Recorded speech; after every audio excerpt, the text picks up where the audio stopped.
So you start a new playthrough in Kingdom Come Deliverance 2, and our character is released into the wide open world after its prologue. Now, the initial questions that would probably come to mind, apart from doing quests, is, what should we train first? Because one well-known characteristic of this IP is there are so many activities a player can do. Regardless of our decision, we still have to contend with the reality that Henry's capabilities are not great at the start. Thankfully, there's a complementary potion for almost everything, which serves to enhance them by a significant margin and give us a head start as we level up. Hence, in this video, I'm going to talk about everything you need to know surrounding alchemy, from the way all 4 levels of potion qualities work in conjunction with ingredients, to a handful of observations within its perks that clarify their capabilities and limitations. Along the way, numerous micro-optimizations during crafting will also be discussed, including a neat trick on how we can cut down a significant portion of the time it takes to create a single batch. We're going to cover all of these and more, so let's begin.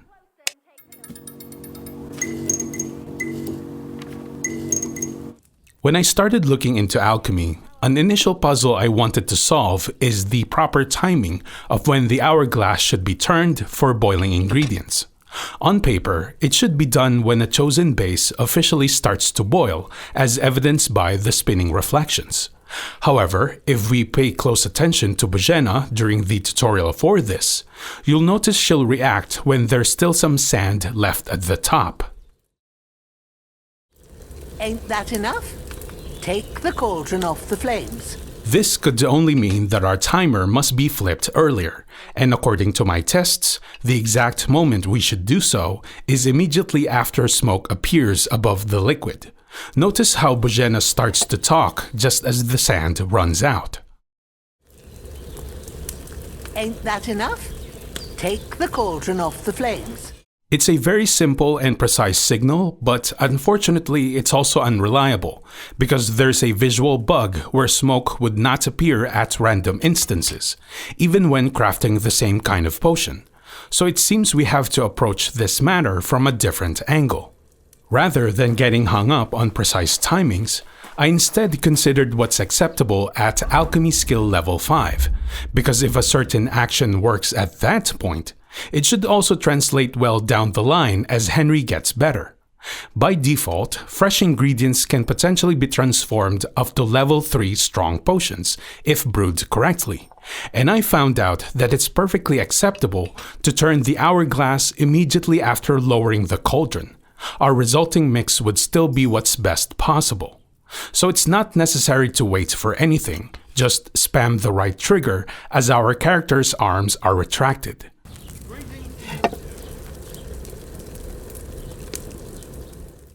Now that we have an idea as to when the timer should begin, it would also be nice to know exactly when a single turn ends. However, the lighting of most alchemy benches are quite dark, even with a nearby fire source. So much so that it's often difficult to see when the last grains of sand have already fallen. This is why I highly recommend bringing out our torch every time we use such device.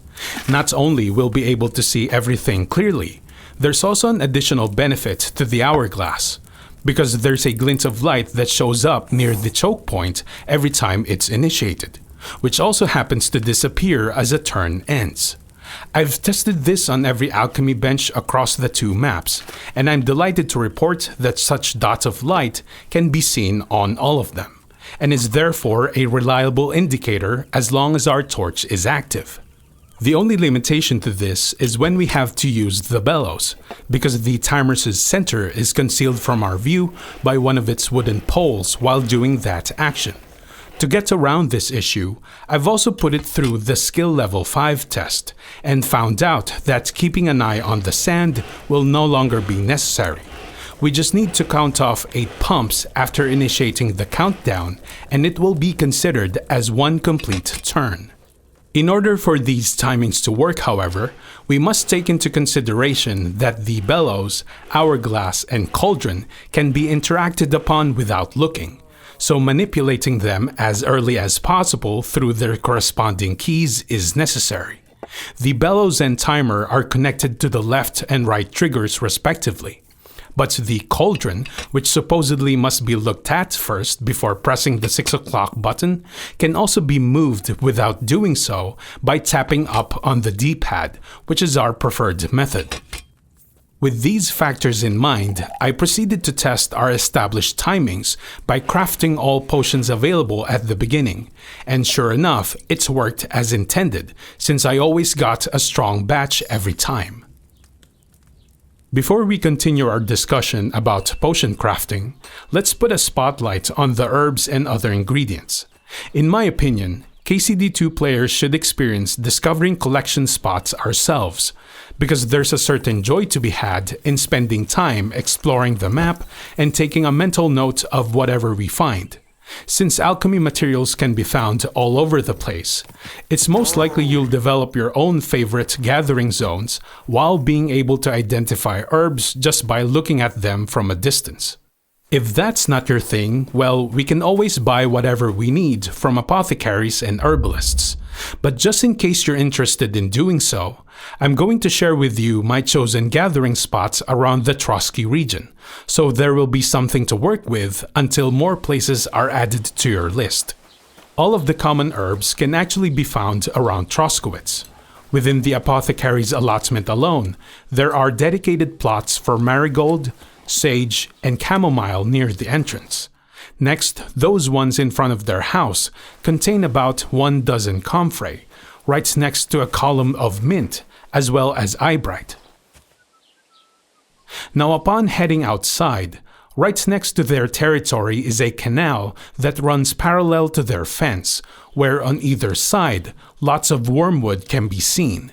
And just to the right of that, there's a large concentration of nettles by the roadside.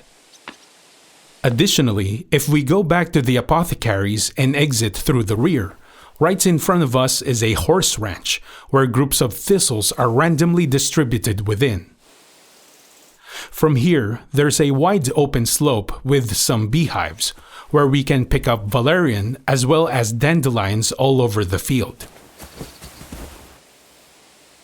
As for poppies and St. John's wort, a good place to gather them will be at the rear perimeter of Troskowitz graveyard, in which both items have their own respective patches. Just by combing through these places around the village, we've collected almost every herb there is. The only one that's seemingly impossible to find in nature is henbane, because when I tried looking for it in several places, as described in the herbarium, I never found a single sample. So it seems to be an exception from the rest that can only be bought in alchemy-related shops.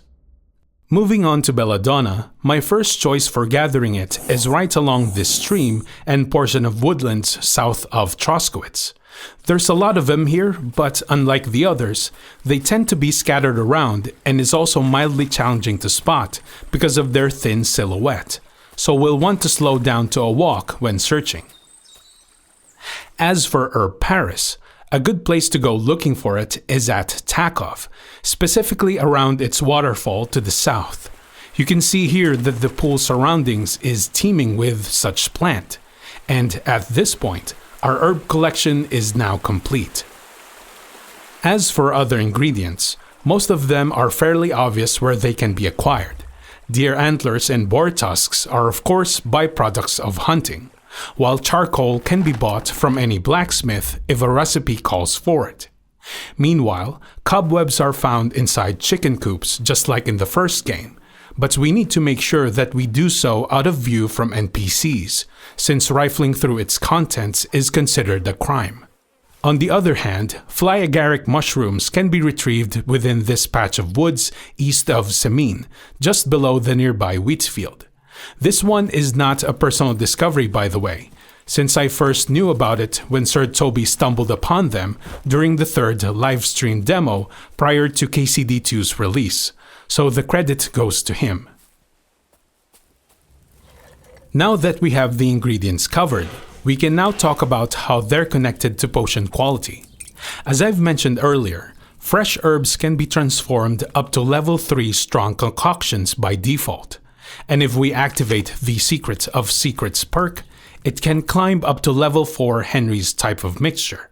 On the other hand, dried herbs can only be turned up to level 2 normal potions, because even when I followed a recipe precisely, such limitation is still applied. But I know for a fact that I didn't make any mistake, since Henry never said anything afterwards. Furthermore, test results show that it doesn't matter how high his alchemy skill level is, because it only affects the threshold for mistakes before quality drops. In order for dried ingredients to potentially reach level 4, not only will we need Secrets of Secrets, I also found out that Secrets of Equilibrium perk must be switched on. Now if we happen to lock it off by choosing Secrets of Matter instead, activating Dark Arts Apprentice will have the same effect, but of course will be limited to brewing potions at night when using dried herbs. Since we're on the subject of alchemy perks, you should know that I've tested out every single one of them and determined they all work as intended.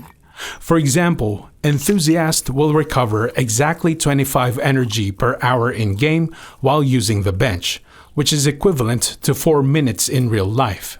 Meanwhile, Poison Specialist 1 and 2 will add extra 2 or 4 units for every single dose of any mixture applicable to arrows and bolts. Furthermore, there's also something peculiar going on with Special Powder, because according to its description, any ammo created by Henry himself will be 20% more efficient and his firearm will suffer less damage upon shooting, which implies that this perk has 2 distinct effects. But the problem is, it's not exactly clear what 20% efficiency means. When I did a bunch of tests surrounding this, the only thing our character's personalized ammunition improved is indeed his weapon's durability reduction per shot. Everything else is unaltered. So in my opinion, this statement is pertaining to the same thing, and therefore should be rephrased a little bit. As a side note, the recipe for scattershot ammo calls for something called infused charcoal, but the ingredient actually goes by a different name, leached coal. So if you want to make some, this is what you'll need. Like I mentioned at the beginning of this video, there's great value to prioritizing alchemy.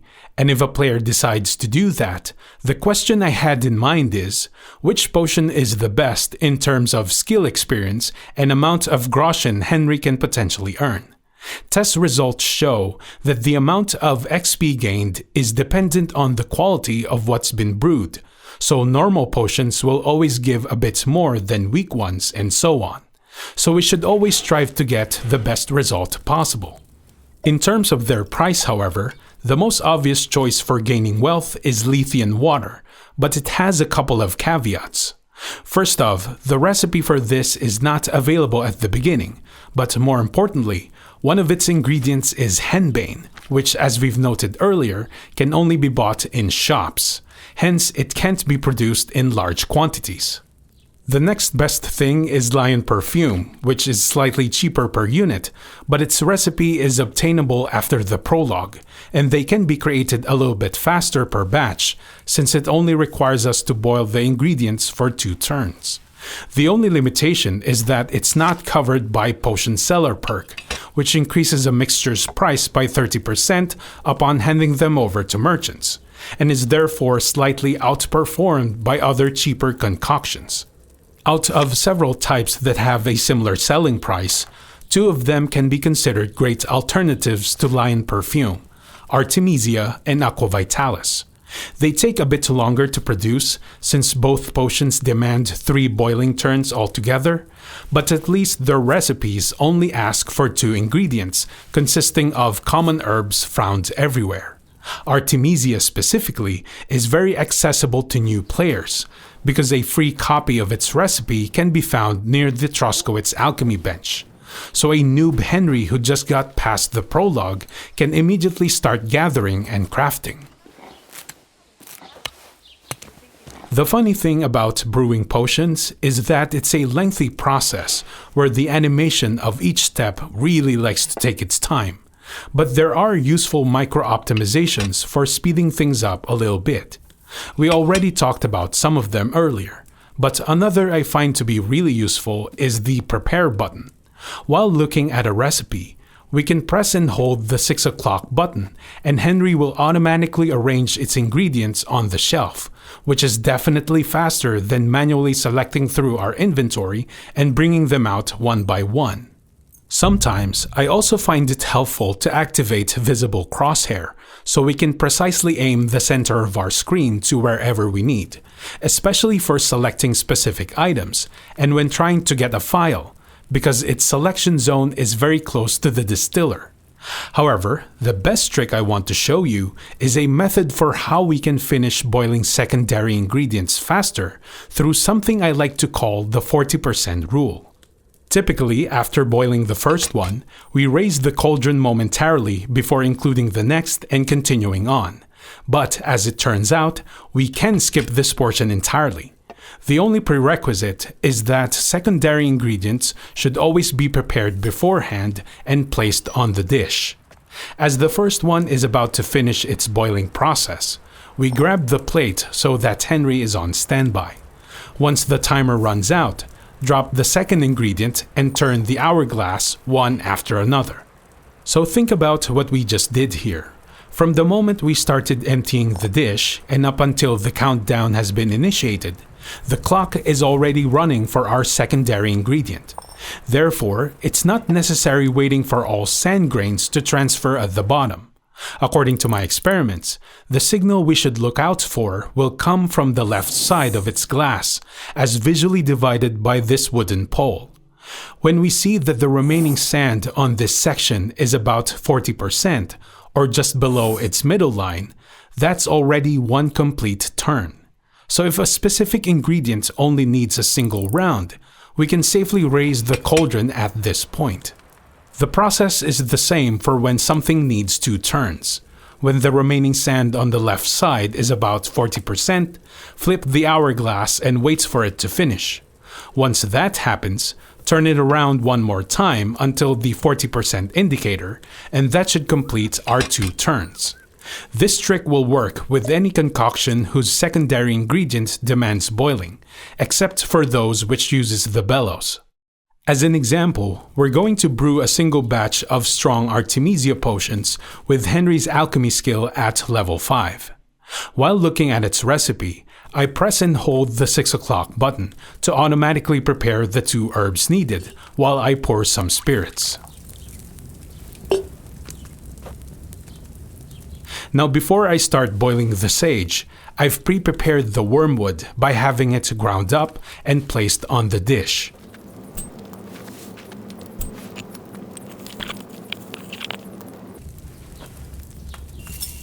To initiate the boiling process, I press up on the D-pad, and as Henry retracts his arms, I spam the right trigger to turn the hourglass. Since the sage only needs 1 turn, I let Henry hold the dish when our timer is about halfway done. When this round finishes, as indicated by the glint of light's disappearance, I pour the grounded wormwood and turn the hourglass immediately after. From here, I just follow what I described about the 40% rule and distill the solution afterwards.